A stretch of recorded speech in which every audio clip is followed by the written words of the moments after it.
Hey guys! Welcome back sa ating YouTube channel. Again, this is BM Gaming and today, ang pag-uusapan natin is all about with M. Anyway guys, if you are new to the channel, don't forget to hit the subscribe button and the notification bell para lagi kayong updated sa mga panibago nating uploads dito kay with M. Let's go!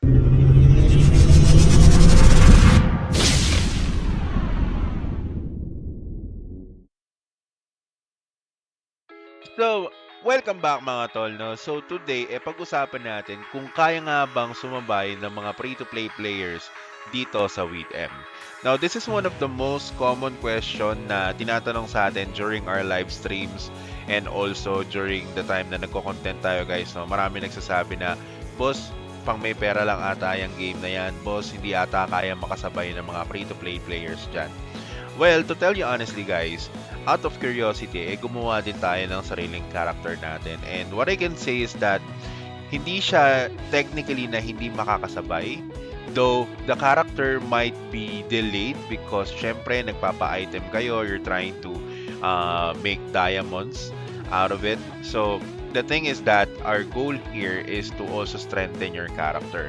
So that's the reason why ang ginawa ko guys is gumawa ako ng character na walang gastos. So kung mapapansin nyo dito guys, never pa ako nag-top up dito sa character na to. Ayan, makikita nyo na available pa yung mga beginners pack and meron na kaagad tayong 10 diamonds. And the reason behind that is because nakaloot tayo ng item na nabenta natin sa exchange. Ano yon? So yung item na yon is itong Lactorarium Powder. So nabenta natin siya ng 12. Okay, ang nakuha natin is 10 red dias only. Pero okay na din yan. Bakit? Kasi kahit pa paano at least may nakikita tayong progress dito sa character natin na free-to-play. Now, it might be delayed. Okay, again, may mga items tayo dito na binibenta like itong Oriharukon powder. Mali yung ano ko sa kanya nung nakaraan eh. So anyway. So ano nga ba yung mabibigay ko na advice no sa mga free-to-play players? So number one tip is always maximize your Dimension Angel. As you can see guys, nandito tayo sa spot ng Demogorgon. Okay, dito yan sa Dungeon Underworld second floor. Okay, nandito tayo sa spot na to. Ayan. The reason why it's because unang-una makakakuha ako ng set. Okay, itong Dwarven breastplate. Ayan, kailangan ko yan. Yung set na yan. Kasi bakit? Meron siyang additional na HP which is 6%. And then, meron din siyang Dwarven plate plants. So, technically, the set itself kompleto. Ang wala lang ata dito is yung boots. Pero that's fine. We can look for the boots naman. Okay? But anyway, our target is just to get this. And also to farm this and this one. Alright? Kasi ito lang naman yung may mga value dyan. Pati yung egg. Ito may value dito at least 10. And ito meron din tong value na at least 10. Now, as a free-to-play player, struggle sa atin na mag-farm ng mga accessories. So, ang uunahin ko ditong bilhin guys is yung accessories kasi hindi pa kompleto yung accessories natin. But luckily, I was able to loot Madness Belt which is kailangan natin yan. Kasi dahil sa Madness Belt guys, we have a 46.8% critical damage. So, 16% from that is coming from the belt. And yung 30% is coming from the gram itself or dun sa sword natin. So, malaking bagay yung critical damage. Now, Boss BM, bakit hindi mo uunahin yung weapon? So, sa weapon kasi, pwede naman natin siyang palitan. Like, eto, pwede ko itong palitan. Pero malaking bagay din kasi yung critical damage nito. Okay, kung magpo-proc yung crit rate natin. So, yung crit rate natin ngayon is around 16%. So, if I will be able to make it at least 20 or 25, mga ganon, magpo-proc na yan na magpo-proc most of the time kasi mabilis naman yung atake ng Beastmaster. And technically hindi pa naman actually hindi pa tayo nakakapag-upgrade ng mga skills natin dito sa Beastmaster na to since free-to-play player nga tayo, no. So ang ginagawa natin dito is we are just maximizing kung ano yung makukuha nating resources. But we can always buy gold. Pwede naman kayong bumili ng gold dito. Okay, so yung silver widen, pwede nyo siyang bilhin. So pag sinearch nyo yan, okay, yung 10M is around 69 na lang. So, pwede nyo yung bilhin if in any case man. So, ang goal nyo lang or ang target nyo lang is muna is makapag-ipon ng mga pangbenta sa exchange. Okay? kokonti-kontiin natin yan, and I will also create an updated video about this specific character para at least masubaybayan nyo kung paano ko siya ginagrind and kung paano natin siya pinapalakas. Okay? So technically walang gastos yan. Now, yung other accounts kasi natin, kung mapapansin nyo guys, no? Ayan, katulad nitong account ko na to, iniiwanan ko na lang siya. So nagpa-farm na lang siya dito ng kusa, and so far medyo marami-rami na rin tayong na-loot and nabenta dito. So ayan, kung mapapansin nyo, nakakabenta naman tayo. So ayan, nakabenta tayo ng rake pants. Ito, nabenta na rin natin. Glittering stone, lactorarium powder, yan. Destruction pants, rake pants. Ito na yung mga nabenta natin dito sa account na to itself.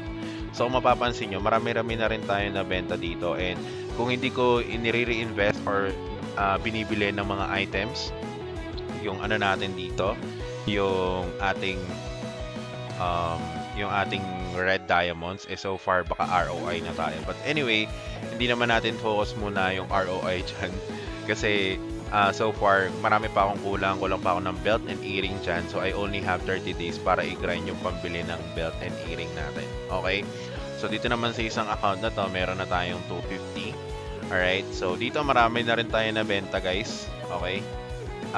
Ito yung mga nabenta natin dyan. So may raid pants, destruction pants, initiate breastplate. Ayan, so medyo marami-rami na rin tayo nabenta dito. Okay? And then, yun nga. So, ang ginagawa lang natin is naka-AFK farm na lang tayo dyan. Pero dito, guys, nag-AFK farming din ako. Pero the main goal is for me to be able to get the items that I can sell in the marketplace. Katulad nito. Okay?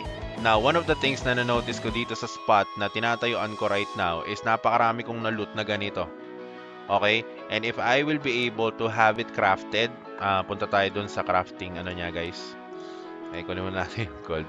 So, punta tayo doon, world map. Dito lang yan guys sa village, sa may Azran. Punta kayo dito guys sa alchemy.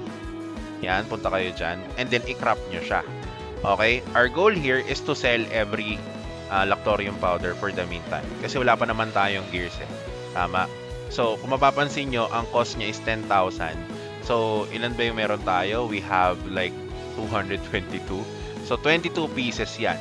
Okay, ngayon, pag binenta nyo yung 22 pieces na Oriharukun powder, okay, I think mga nasa 38 gems yan, or mga around, let's say 2 each, 2 red diamonds each, or let's say sakto na natin ng 40. So, 40 dayas yan, okay, which is gonna help you buy those accessories na arcane yung rarity, okay, and it will help you boost either your defense or your attack. Okay? Pero pwede din na bumili na tayo ng set, okay? Pero hindi pa arcane.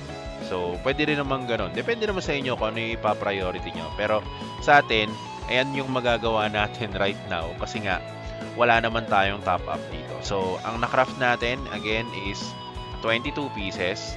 Okay? So, ang gagawin ko ngayon, guys, is pupunta ako dito. Kunin natin to. We have 13 pieces here. So basically 35, sorry. Yeah, so we have 35 pieces here. Pwede natin siya ngayon mabenta. Ngayon, if you are going to check the price of it, so click nyo lang yung view exchange. So ang 10 piraso is 19. Okay? So kapag nabenta natin to, almost 35 pieces to, yan, ito 38, right? Nakita nyo 20 pieces, 38 lang.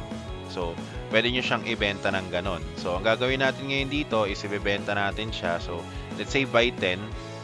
Ay, tapos, presyohan na lang natin ng mas, mababa. 18 lang. So, 1.8. So, 10. 18. Bakit? Ang goal natin dito is kailangan natin magpa-diamonds.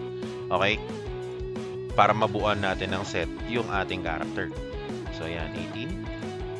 And then ito, since 5 na lang siya max, gawin nyo na lang 10. Okay? So, yan. So, at least, diba, meron kayong mabebenta. So, yun yung spot na yun. Nandito kayo magka-craft. Kay Alchemy Jeff, again, under to ng Azran Village. Okay? So, yung spot, doon ko lang siya tinatambay for the meantime kasi yun pa yung kaya niya, and at the same time, hindi ako masyadong magastos sa pots. But anyway, wala na rin pala tayong pambili ng pots. So, kailangan natin bumili kahit konti. We have 60k, so we have to make it work.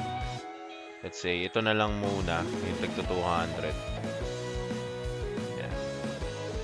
Oh, hindi, sumobra. Sumobra. Yan, 4 lang.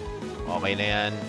Then, punta na tayo ulit dun sa spot na yon and dun ko lang siya ipa-farm, guys. Okay, so, abangan nyo yung magiging next upload natin dito kasi baka by that time, no, makabili na tayo or meron na tayong set na pwedeng magamit. But, so far, hindi ko pa ina-upgrade yung mga set ko kasi ayokong masayang yung resources, guys. Medyo mahirap din kasing mag-farm kapag ganun.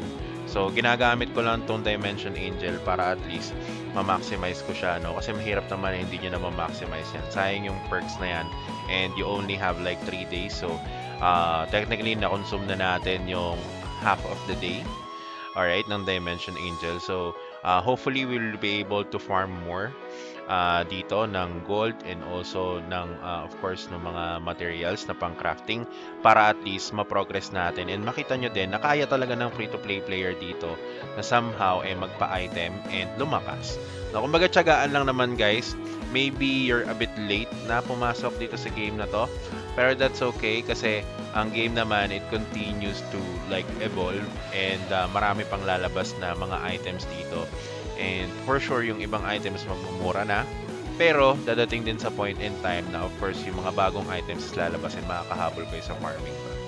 So, yun lang naman, mga brother. Maraming salamat ulit sa panonood. I hope this answered the question that you have in mind, whether you wanna play or not.